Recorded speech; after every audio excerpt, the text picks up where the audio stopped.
não ter uma solução.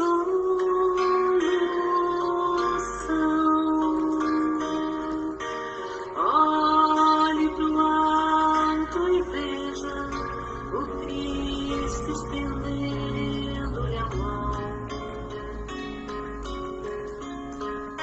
Se uma lágrima quente olhar o teu rosto, pense, Cristo a enxuga e alerta, a fé sempre vence.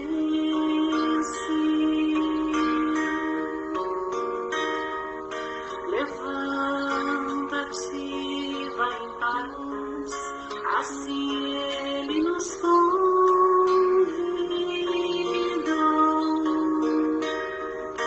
Do alto da cruz em resposta, tratou seu grosso amor.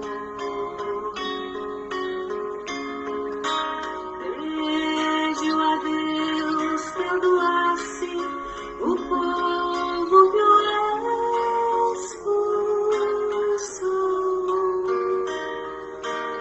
Misericórdia e bondade Jesus demonstrou.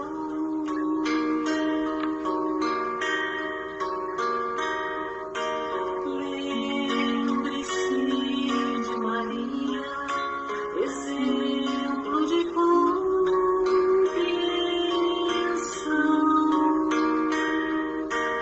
Ao ver Jesus no Calvário, pediu ao céu sustentação.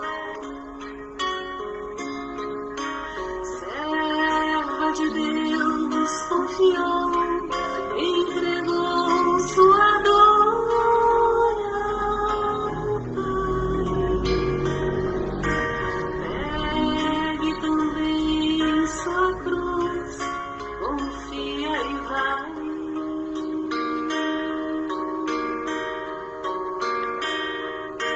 Lembre-se de Maria, exemplo de compreensão.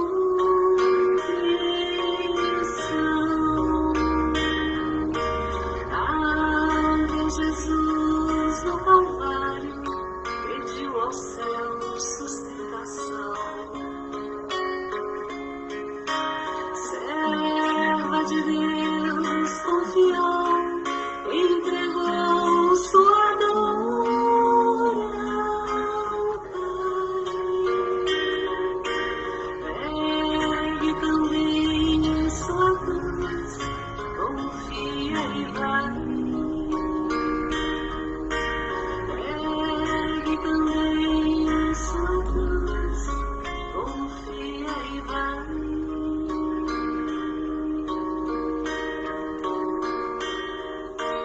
Pegue também sua cruz, confia e vai.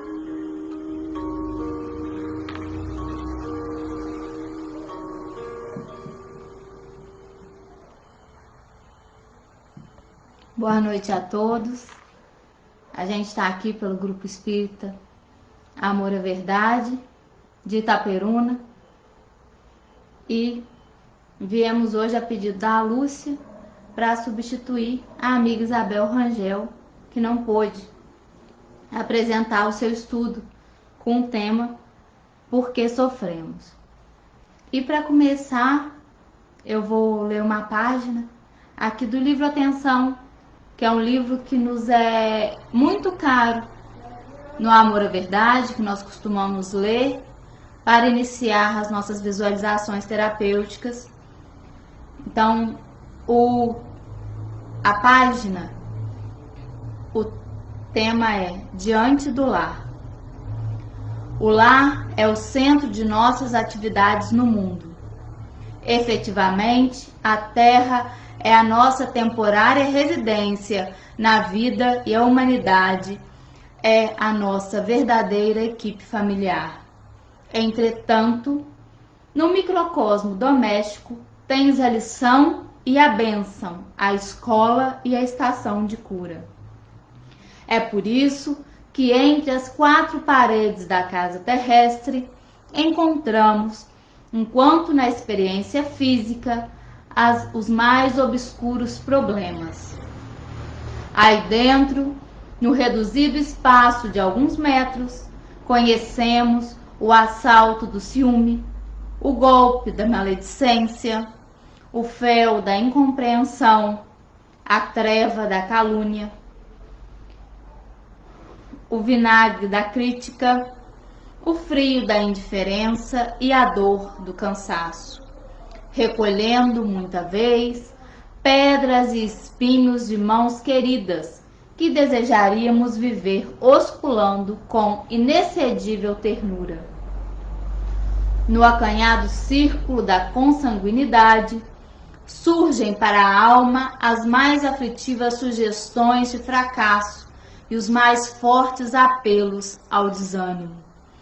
Todavia, é também na intimidade desse anel de luta depuradora que surpreendemos abençoadas oportunidades de acrisolamento e ascensão, absorvendo-lhe o clima inquietante, à maneira do metal impuro, no cadinho regenerador, nosso espírito, em lhe recebendo a lixívia de suor e lágrimas, alcança expressivos degraus de soerguimento, avançando para a vida maior. Não desprezes as dificuldades e as crises que, porventura, te façam da casa um templo de purgação.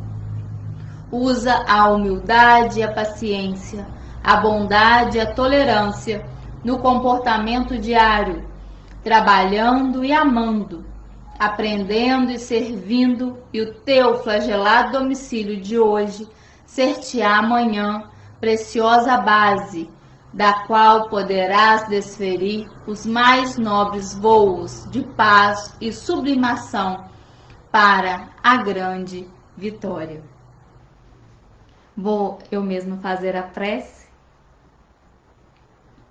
Vamos elevar os nossos pensamentos, imaginar que estamos reunidas no salão do Grupo Espírita Amor à Verdade e rogar à espiritualidade amiga, ao patrono, Alfeu Gomes, o concurso para que consigamos desenvolver o trabalho a que nos dispusemos fazer da melhor forma possível.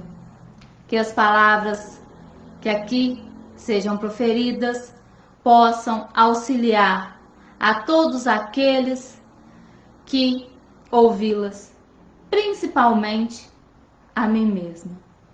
Gratidão pela oportunidade de trabalho e que continuemos firmes na esperança de um amanhã melhor. Então, boa noite a todos. O tema de hoje é um tema difícil, né?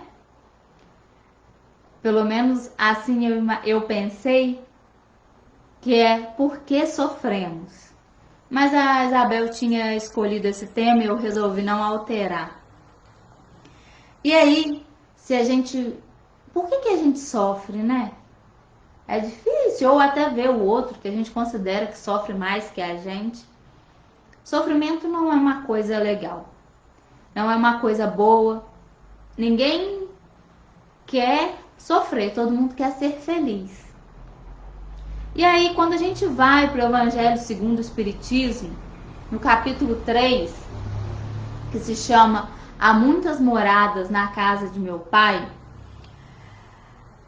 nós conhecemos, os Espíritos nos apresentam através de Kardec, os diferentes estados da alma, as diferentes categorias de mundos habitados e a destinação da Terra, mundo de provas e expiações e a causa das misérias humanas. No planeta Terra, dizem os Espíritos, encontra-se uma pequena fração de toda a humanidade que constitui os universos. E então aqui estamos embora ainda não consigamos, embora a ciência ainda não consiga provar que exista vida em outros planetas, em outros orbes, assim como nós a conhecemos, o Evangelho nos fala que aqui está apenas uma fração de toda a humanidade. Somos uma pequena fração. E que a Terra é um mundo de provas e expiações. Quando chegamos no item 13 do capítulo 3, os Espíritos falam assim: que vos direi dos mundos de expiações que já não sabeis, pois basta observeis o em que habitais. Ou seja, o que eu posso falar? O que nós podemos falar para vocês sobre o mundo de provas e expiações? Vocês já vivem em um. Vocês têm mais do que noção de como é o mundo de provas e expiações. Mas, para quem ainda não entendeu, não percebeu que tem alguma coisa errada, só abrir um parêntese aqui. Um dia, eu gosto muito do Padre Fábio de Mello, eu falo sempre isso. E um dia eu tava olhando, ele fez uma postagem no Instagram e ele é muito engraçado. E ele tava chegando em alguma cidade, em cima de um poste tinha um emaranhado de fios, um emaranhado de gatos saindo de tudo quanto é lugar. E ele tirou uma foto. E ele colocou a seguinte legenda: gente, isso tá normal? Sou só eu que tô vendo algo errado. Não estava normal, era um emaranhado de fios, um perigo que podia entrar em curto-circuito a qualquer momento. Então é isso. Quando a gente olha para o nosso planeta, a gente vê que não está normal. Tem alguma coisa. E os espíritos continuam. A superioridade da inteligência em grande número de seus habitantes indica que a Terra não é um mundo primitivo, destinado à encarnação dos espíritos que acabaram de sair das mãos do Criador. Ora, somos, na nossa maioria esmagadora, espíritos inteligentes. Até aqueles que fingem que não são, ou aqueles que não são considerados inteligentes porque não apresentam, novamente, vou usar de novo a palavra, o que nós consideramos normal para ser inteligente. Nós temos sim um grau superior de inteligência. Assim como nossos amigos primatas, os primatas mamíferos, a ordem primata, sabemos usar instrumento, mas nós conseguimos viver em grupos. Conseguimos aperfeiçoar os instrumentos que usamos. E hoje em dia vemos que as crianças já nascem com uma grande habilidade para a tecnologia. Já nascem sabendo fazer, é instintivo. Então temos sim, desde a pessoa do senhorzinho mais simples que conhecemos, aquele senhorzinho simples que às vezes a gente que não estudou muito, mas é um ferreiro super caprichoso, é um serralheiro muito caprichoso, ou que tem um ouvido maravilhoso e por isso sabe cantar como ninguém. Temos uma inteligência superior. A superioridade da inteligência em grande número de seus habitantes indica que a Terra não é um mundo primitivo, destinado à encarnação dos espíritos que acabaram de sair das mãos do Criador. As qualidades inatas que eles trazem consigo constituem a prova de que já viveram e realizaram certo progresso. Ou seja, já chegamos aqui com as nossas facilidades. Um tem facilidade de falar, o outro tem facilidade de cantar, o outro tem facilidade de dançar, o outro tem facilidade para ganhar dinheiro, o outro tem facilidade para auxiliar o próximo. Temos as nossas qualidades. Qualidades essas que se expressam nas nossas facilidades e mostram que já aprendemos algo antes. Temos um aprendizado pretérito que nos acompanha, o espírito imortal, que somos. O espírito, eu sou um espírito imortal, e esse espírito imortal traz aprendizados que se traduzem como facilidades, mas também os numerosos vícios a que se mostram propensos constituem o índice de grande imperfeição moral. Mas também os numerosos vícios a que se mostram propensos constituem o índice de grande imperfeição moral. Vício de quê? Ora, fácil. Uns perdem a paciência com facilidade, outros, por ter uma enorme ansiedade, cometem exageros na comida, na bebida, no cigarro, em outras drogas lícitas ou não. Vício em ter tudo do meu jeito, como eu quero, que se expressa em gênios difíceis, em pessoas difíceis de conviver. Esses são os nossos vícios. E é isso que mostra a nossa imperfeição moral. Por isso, os colocou Deus num mundo ingrato para expiarem aí as suas faltas, mediante penoso trabalho e misérias da vida, até que hajam merecido ascender a um planeta mais ditoso. Por isso, porque temos vícios que trazemos por muitas e muitas encarnações, vimos para cá, para a Terra, no momento de provas e expiações, para, através da misericórdia divina, experimentarmos um mundo ingrato, para expiarmos as nossas faltas, mediante penoso trabalho e misérias da vida, até que nós consigamos ascender a um planeta mais ditoso. Nós não viemos parar na Terra porque Deus pretende nos castigar. Nós viemos para a Terra, nós estamos encarnados na Terra porque nós precisamos experimentar aquilo que a Terra, que um planeta como a Terra, tem para nos ensinar.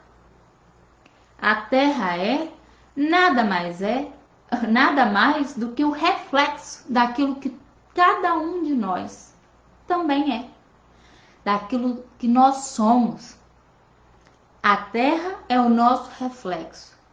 O lixo na rua que nos incomoda é um reflexo do lixo que ainda existe nos vícios do nosso espírito imortal. Todas as desigualdades que acontecem no nosso planeta e que nos incomodam é um reflexo das desigualdades que existem e que nos acompanham como espíritos imortais. Os espíritos em expiação, se nos podemos exprimir dessa forma, são exóticos na Terra. Já viveram noutros mundos, onde foram excluídos em consequência de sua obstinação no mal e por se haverem constituído em tais mundos causa de perturbação para os bons.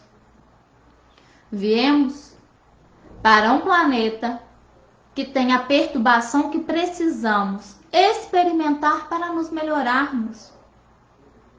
Olha bem, há um tempo atrás eu assisti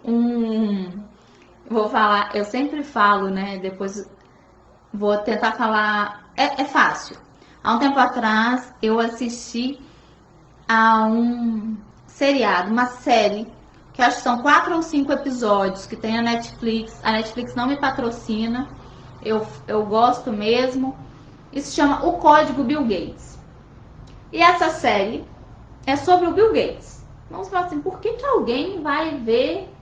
Eu entendo zero de computador, eu entendo zero de programação, eu sou um fiasco com tecnologia. E aí, eu estava assistindo o Código Bill Gates, que fala como que funciona a cabeça do Bill Gates. Começa por aí. Então, o código dele seria a forma como funciona a cabeça dele. Só que aí não é isso, não. O que mostra é que a vida de um homem extremamente inteligente, com a inteligência acima do normal, desde a infância, com dificuldades de relacionamento com a mãe, com dificuldades intensas de relacionamento com a mãe. Mas o que chama mais atenção é que hoje, esse homem, depois que ele chegou no topo do mundo, depois que ele ficou durante anos sendo maior, o homem mais rico do mundo, um dia a mulher dele vira para ele e fala assim, Bill, ela leu uma matéria no jornal sobre as crianças que estavam morrendo de desinteria na África. E ela falou assim, Bill, ainda existe criança que morre de diarreia no mundo. Ela falou que assim, gente, eu não imaginava isso, que morria muito. E ela falou com ele assim, eu queria fazer algo sobre isso. E para quem não sabe, o Bill Gates ele tem uma fundação Bill and Melinda Gates. Então é Bill e Melinda Gates, o nome da fundação.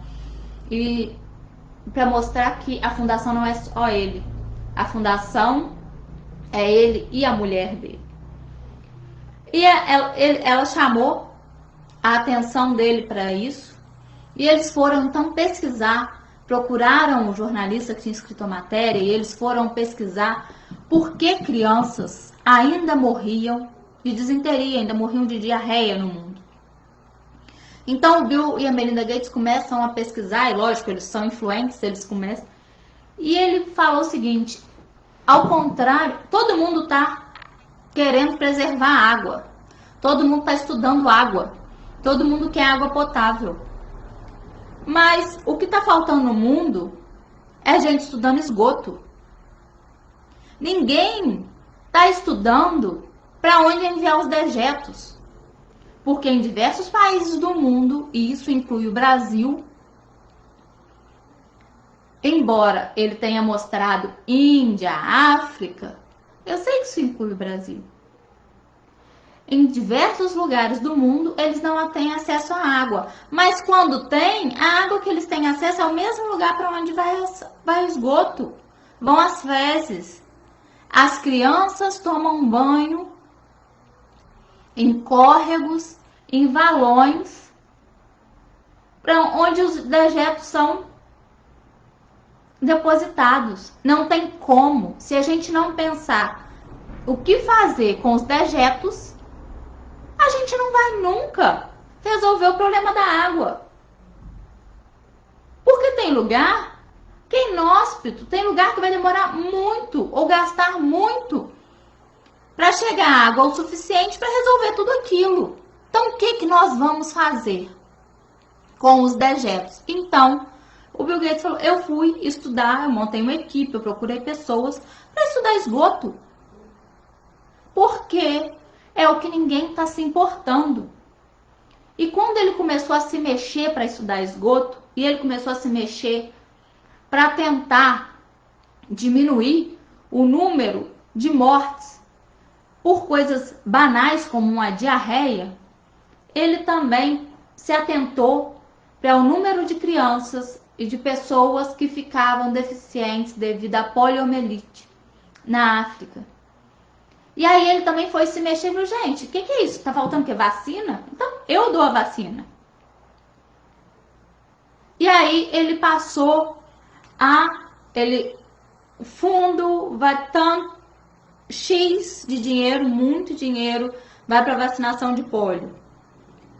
O que adiantou? Foi ver, adiantou? Não. O que aconteceu? Os chefes tribais não deixaram vacinar. Ou os chefes tribais convenceram aquele povo de que a vacina ia matá-los. Então ele teve que o Bill Gates pegar um avião e parar na África. Tentar falar a mesma língua deles, se comportar como eles, falar assim, moço, Eu sei que eu não sou daqui.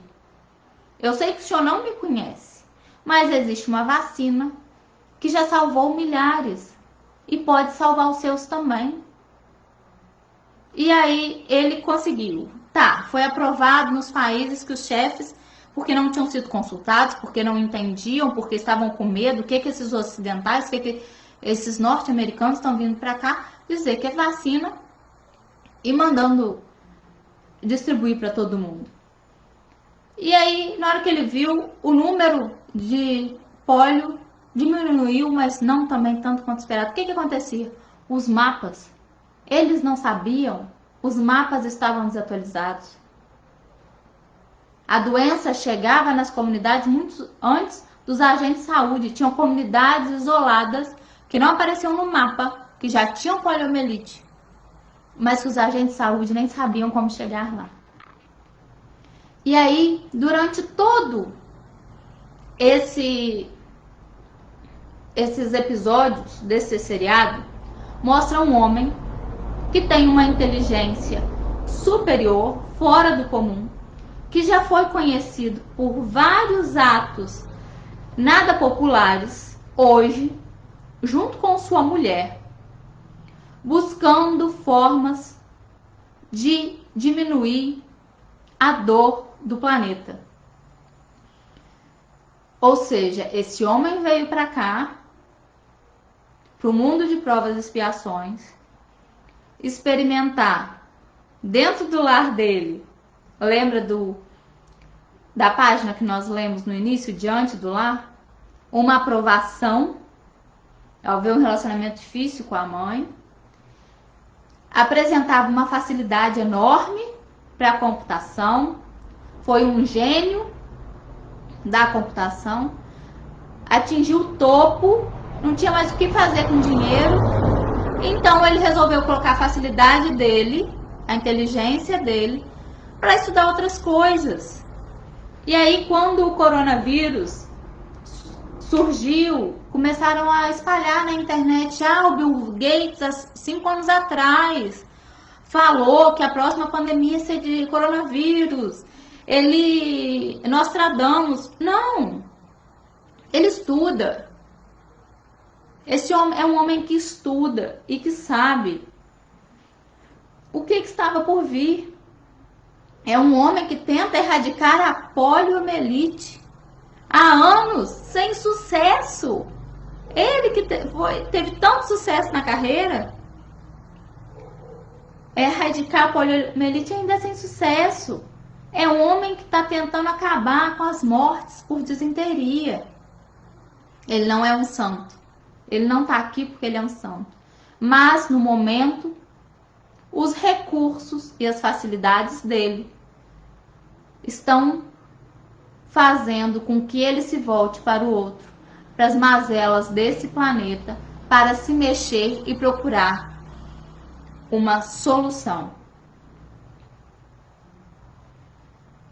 Então, continuando. E é isso que... Porque o que são, então, os espíritos que vieram para cá? Eles tiveram de ser degradados por algum tempo para o meio de espíritos mais atrasados, com a missão de fazer que estes últimos avançassem, pois que levam consigo inteligências desenvolvidas e o germen dos conhecimentos que adquiriram. Daí vem que os espíritos em punição se encontram no seio das raças mais inteligentes. Por isso mesmo, para essas raças é que de mais amargor se revestem os infortúnios da vida. É que há nelas mais sensibilidades, sendo, portanto, mais provadas pelas contrariedades e desgostos do que as raças primitivas, cujo senso moral se acha mais embotado. Ou seja, aqueles aqui no nosso planeta, quando a gente vê um lugar que o incômodo faz com que as pessoas aceitem ou se mexam mais facilmente para ajudar as outras, quer dizer que esses espíritos que estão aqui sim espiando se incomodam mais. E eles se incomodam a ponto de não querer atrapalhar os outros. E para que alguém, numa coletividade, um não atrapalhe o outro e um não faça mal para o outro, deve haver um pacto. Deve haver um pacto para que todos sigam na mesma direção. Eu acompanho uma dupla que no Instagram que chama Couple of Things. Ele é um casal de filmmakers, que eu esqueci o nome, de produtores de vídeos, que há alguns anos atrás eles combinaram de viver só com o essencial. Eles não têm casa própria, eles vivem mudando, tudo deles cabe numa mala bem pequena, e eles fazem filmes, projetos. E um projeto deles que eu acompanhei, mais ou menos, chamava... Eu esqueci, mas eu juro que depois eu falo, eu vou lembrar. E é What If Collab, viu? Eu lembrei. E se a gente colaborasse um com o outro? E com patrocinadores, eles foram andar por 10 cidades do mundo. E eles saem do Brasil e vão para Joanesburgo, na África do Sul. Chegam lá, país, calor, povo hospitaleiro, comida barata, mas tinha violência. Gostaram. Poxa, tava quente, o pessoal era super gente boa, comida era barata. Era ruim porque eles tinham que ficar para gravar, tinha que ser dentro de restaurante, de preferência restaurante que não fosse no nível da rua, porque eles corriam risco de ser roubados, etc. Saíram de Joanesburgo, foram para Tel Aviv, em Israel. De novo, calor, um país super legal, uma cidade super legal. A menina, a Didi, chegou lá e se emocionou com a cidade. Ela achou tudo tão bonito, tão organizado, que ela ficou emocionada. E várias vezes ela gravando stories na rua, você via que ela estava emocionada com o que ela estava vendo. Mas comida cara. Tinha ainda também praia, etc. Mas comida cara, etc. Dali, ela foi para Copenhague, na Dinamarca. E quando ela chegou em Copenhague, que era a cidade mais feliz do mundo, que é a cidade que é considerada o povo mais feliz do mundo. Ela chegou e era frio, tudo cinza, chuviscava, um silêncio, ninguém falava nada. Ela falava assim, gente, ninguém faz barulho na rua, nada. Carro não faz barulho, gente não fala alto, não existe barulho. E ela começou a se perguntar, por que os dinamarqueses os dinamarqueses são as pessoas mais felizes do mundo? Por que esse é o povo mais feliz do mundo? E no que ela se perguntava isso, ela foi procurar. E ela chegou na seguinte explicação. O dinamarquês é o povo mais feliz do mundo porque toda a sociedade dinamarquesa é baseada na confiança.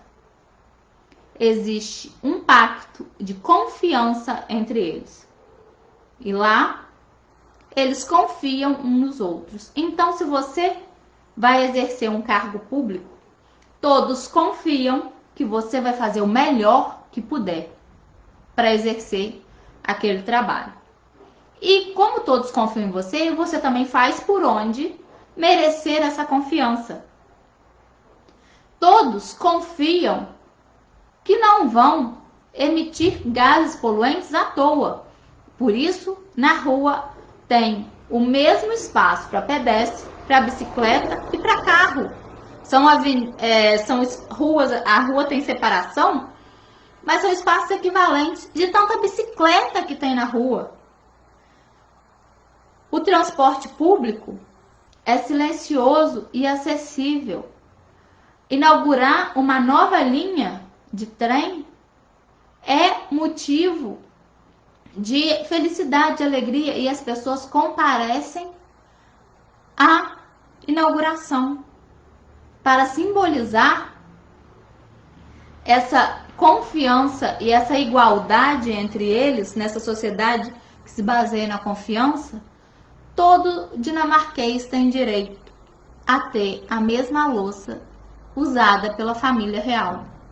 Então, quando você vai na casa de alguém, ele te recebe com a louça igual a que a rainha tem.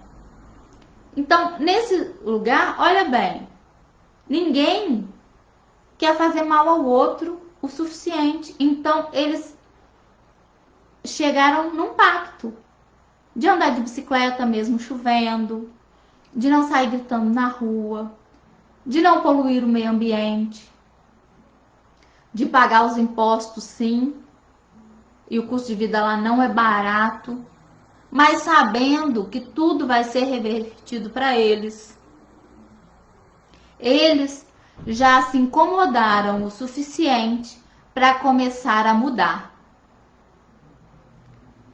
Lembramos também, nesse momento de sofrimento, de pandemia, que a Nova Zelândia conseguiu, fechando as fronteiras, fazendo isolamento quase total, acabar com o vírus no país. Há 3 dias não se tem notícia de um caso de coronavírus na Nova Zelândia. E agora a vida deles está voltando ao normal com apenas 25 mortes. A Nova Zelândia, país comandado por uma primeira-ministra que deu à luz há pouco tempo e que vai de bicicleta ao trabalho. Então, por que sofremos? É a pergunta inicial. Porque ainda não moramos na Dinamarca? Por que ainda não nos comprometemos como os neozelandeses? Porque ainda não temos uma primeira-ministra capaz de ir trabalhar e até ir dar à luz de bicicleta? Não, nós sofremos porque ainda estamos muito apegados aos nossos vícios. E Jesus, quando nos fala para não cometer adultério, ele nos diz que não é para pecar. O que é pecar, Larissa? Vai, pelo amor de Deus, pecar é errar. É um convite a abandonarmos uma vida de erros e buscar o acerto. Por quê? Porque quando o Evangelho segundo o Espiritismo, seu capítulo 8, nos itens 5 a 7, nos fala que Jesus condenou o pecado. E aí, novamente, pecar é errar. Até em pensamento, por ser sinal de impureza. Tá vendo? Por ser um sinal dos vícios que nós trazemos. Porque o espírito que não tem boas resoluções, quando tem um mau pensamento, ele busca uma forma de praticá-lo. E se ele consegue, depois ele é considerado culpado. E se ele não consegue, ele continua sendo considerado culpado, porque ele quis praticar o mal. Ele pode não ter conseguido, mas ele quis. Foi isso que ele almejou. Já quando o espírito busca avançar, ou seja, quando o espírito aproveita a oportunidade bendita de estar encarnado em um mundo de provas e expiações, onde há sofrimento e que esse sofrimento foi onde há dor, de forma a ensiná-lo a melhorar, o que acontece? Quando esse espírito que busca avançar é acometido por um mau pensamento, ele combate esse mau pensamento. Imediatamente ele se sente bem. E quando vem o espírito que busca avançar, ele é acometido de um mau pensamento e ele tem a oportunidade de praticar aquela má ação, mas ele não cede à tentação do seu próprio espírito imortal que queria fazer, E ele não faz, tendo a oportunidade de fazer, ele se sente mais forte. Ele acredita que ele é capaz de melhorar. Ele acredita em si mesmo. E aí ele utiliza a oportunidade bendita que esse mundo de provas e expiações está dando a ele. Porque o espírito que nem concebe a ideia do mal, ele já tem um progresso realizado. O trabalho está feito. Mas o espírito que tem a ideia do mal, mas repele essa ideia, o progresso está em vias de se realizar. Existe um trabalho em construção. Mas o espírito que pensa no mal e age no mal, o mal ainda existe dentro dele em sua plenitude. Tem todo um trabalho por fazer. E quando a gente vê, quando os espíritos nos falam dessa forma, eu acredito que a gente se vê entre duas características, duas categorias. Ou aquele que tem a ideia do mal e o repele, com progresso em vias de realizar-se e o trabalho em construção, ou aquele que nem concebe a ideia do mal. Quantas vezes existem espíritas que falam assim, eu não sinto isso, eu não sinto raiva, rancor não tenho. Prefiro viver em paz do que me aborrecer. Mas jura? E quando algo te afeta? Quando fala assim, não é comigo? Mas e quando você se sente injustiçado? Realmente injustiçado? Você não se indigna? Um lugar onde muitas pessoas costumam não conseguir manter essa capa de nem concebe a ideia do mal, ou que eu já consigo repelir o mal, são as redes sociais. Quantas vezes a gente acha ou quer achar que a gente não vibra no mal, que a gente não pensa no mal, mas com o dedo não cansa de espalhar ressentimento, aborrecimento, ódio e rancor. Quantas vezes usamos Facebook ou Instagram para reclamar, ou mostrar que somos melhores do que os outros, sem pensar que podemos nos frear as nossas más inclinações de fazer o mal. E as coisas são tão bobas, né? Que uma vez eu tava, para quem não sabe, eu fui fazer eu faço medicina veterinária. Quando eu entrei na faculdade, eu me filiei ao núcleo de estudos e pesquisas de animais selvagens.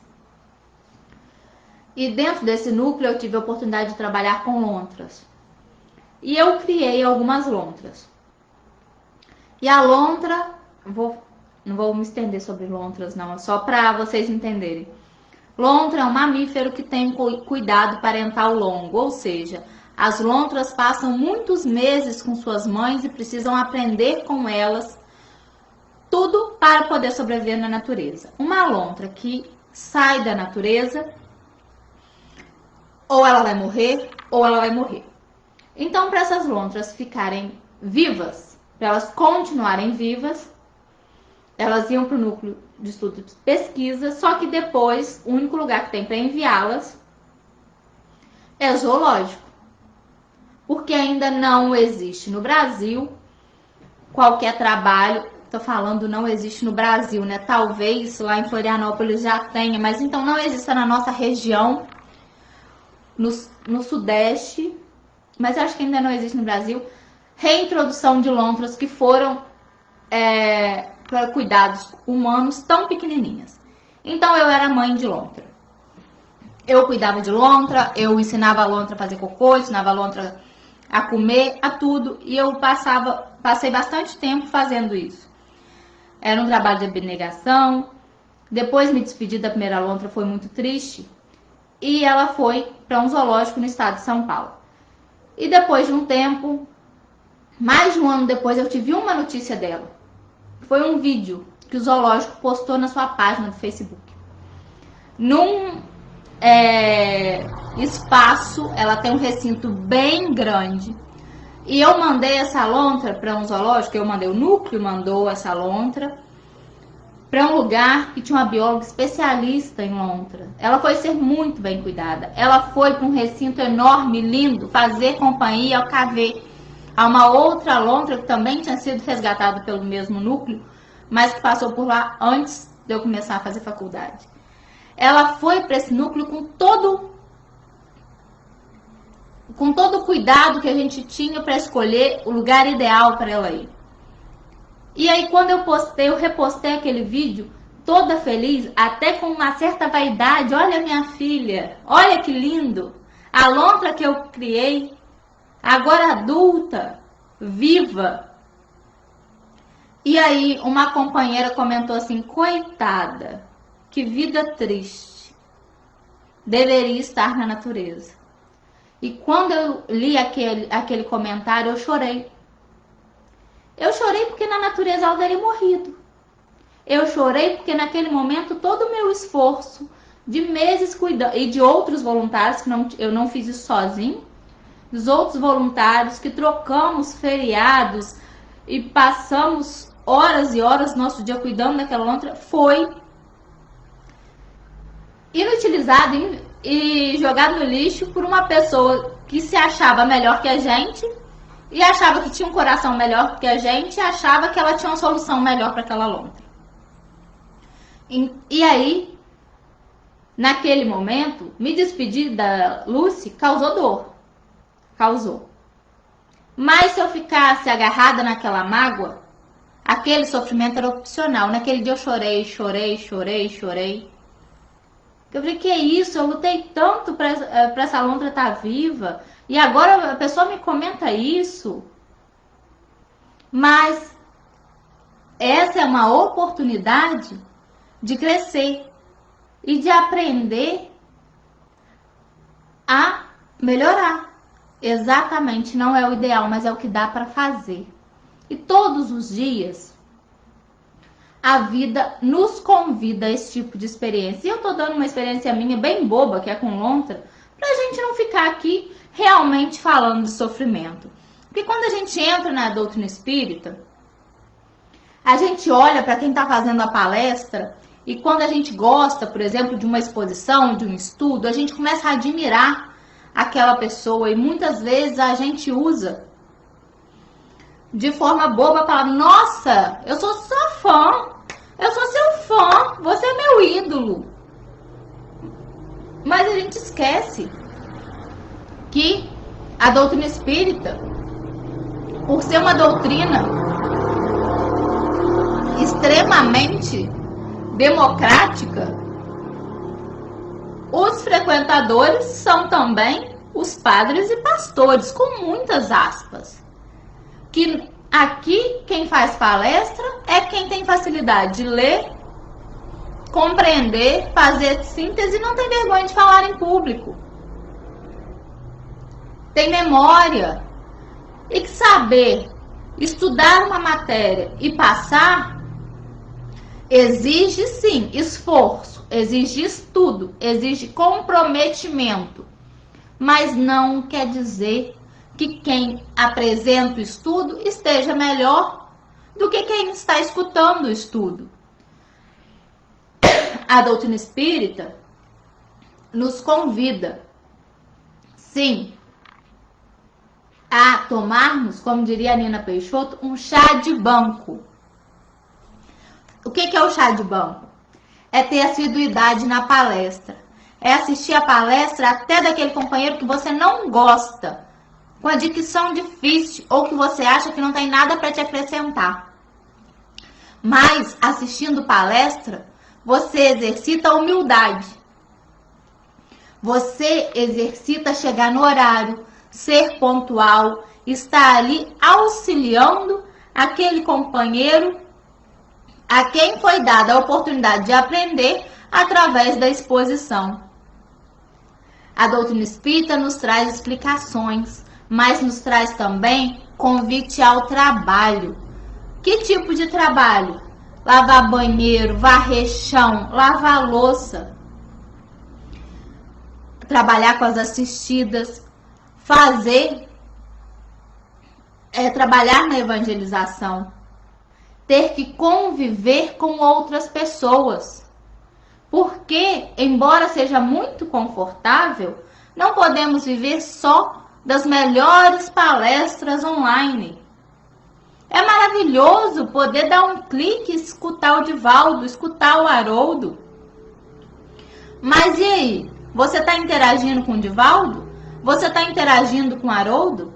Eles estão te dando oportunidade de trabalhar os seus vícios? Não.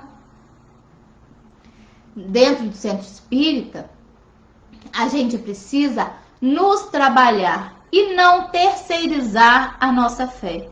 Algo que me entristece muito é quando eu escuto um espírita falar: eu perdi a fé no espiritismo, porque tal e tal e tal coisa aconteceram comigo ou com alguém que eu gosto. Sério? Você perdeu a fé no espiritismo? Porque a doutrina está aí. Consoladora, muito consoladora. E você consegue, você que está de posse desse corpo físico, você consegue manter as suas taxas todas impecáveis? Você consegue fazer o exercício que você precisa? Você consegue se manter saudável? E Jesus não desiste de você. E Jesus continua te dando oportunidade atrás de oportunidade de reencarnar. Então, nós não temos que terceirizar a nossa fé. A nossa fé tem que ser nossa. Se o palestrante errou, coitado do palestrante, eu vou continuar indo ao centro espírita. Porque eu vou continuar trabalhando por mim. E à medida que eu trabalho por mim, eu trabalho em mim e eu me melhoro. E quando eu me melhoro, as coisas começam a melhorar ao meu redor. Eu passo a não esperar tanto. Eu passo a não ser tão vaidosa. Quando alguém faz um comentário infeliz em algo que eu estava envaidecida, como a minha lontra linda, viva, com mais de 1 ano, eu só posso pensar: coitada, não tem noção do que está falando. Mas sofrer, ficar apegada àquilo, é um sinal dos nossos vícios. E a doutrina espírita nos convida o tempo inteiro a amar. A doutrina espírita e o evangelho de Jesus nos convidam a amar. Amar a Deus acima de todas as coisas e ao próximo como a nós mesmos. Porque sabendo amar, aprendendo a amar, nos predispondo a amar, nós vamos conseguir nos modificar, sair da zona de conforto, fazer o exame de consciência. Ah, mas eu vou deitar cansado. Faz antes. Sai um pouquinho antes da rede social, sai um pouquinho antes do WhatsApp, sai um pouquinho antes da TV. Pensar 2 vezes antes de falar. Pensar 2 vezes antes de se magoar. Pensar 2 vezes antes de escrever textões por aí. Precisamos compartilhar o amor, trabalhar o amor, plantar o amor e deixar de ter o medo de amar. Porque, como diz Joana de Ângeles no livro Amor Imbatível Amor, o medo de amar é muito maior do que parece no organismo social. As criaturas vitimadas pelas ambições imediatistas negociam prazer que denominam como amor ou impõem-se ser amadas como se tal conquista fosse resultado de determinados condicionamentos ou exigências que sempre resultam em fracasso. Então, a gente faz uma série de exigências para amar. E quando algo não sai conforme nós gostaríamos que saísse, porque ninguém é perfeito, nós não somos, muito menos os outros, nós nos recusamos a amar, porque nós temos insegurança emocional. E essa insegurança é porque nós não nos conhecemos. E aí, por não nos conhecermos e por recusarmos a nos conhecermos, porque queremos vestir a máscara de espírita bonzinho que não pensa no mal, que não age mal, embora o Evangelho nos diga exatamente o contrário, evitamos e empurramos com a barriga a oportunidade bendita do crescimento. Precisamos arregaçar as mangas e deixar para trás as nossas enfermidades, as nossas condutas morais transtornadas, a nossa inquietude, a nossa ambição, o nosso egoísmo que nos impedem de nos trabalharmos.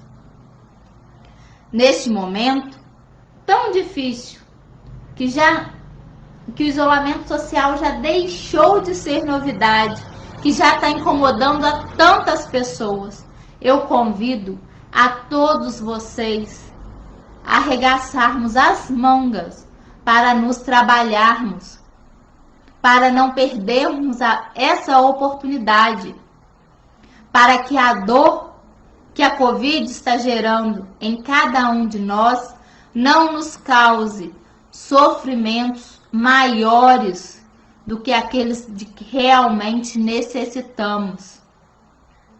Vamos arregaçar as mangas e firmar um pacto pela nossa melhora. Vamos lutar para erradicar de nós mesmos os vícios que ainda nos mantêm tão ligados às nossas características ruins. E vamos nos dar a oportunidade de voar, de melhorar, de sermos felizes em qualquer lugar, a qualquer hora. Porque o infinito amor do Cristo nos espera. Gratidão a todos vocês que me escutaram, gratidão ao Grupo Espírita Amor à Verdade por me dar a oportunidade de trabalho. Um grande abraço, Lúcia Werneck, Lúcia Braga, Milil, Paola, Jefferson, para minha mãe, Cristina, Luciana, Vera, Neuza, Dona Ruth, César, Rosilene. Um grande abraço, muitas saudades, uma boa noite. Gracinha e Arthur, eu acho que hoje é aniversário da Gracinha, se for parabéns, fiquem com Deus, amém, boa noite. Vamos fechar com a prece, que eu já ia me esquecendo. Querido Jesus, graças te damos pela oportunidade bendita de trabalho, de estudo do seu Evangelho, que continuemos firmes e dispostos a cultivar somente a humildade, a perseverança, a bondade, a abnegação. Que o Senhor continue de braços abertos nos esperando e que nós consigamos soltar as amarras que nos prendem, as dificuldades do pretérito e voarmos em direção aos seus braços amorosos. Amém. Boa noite a todos.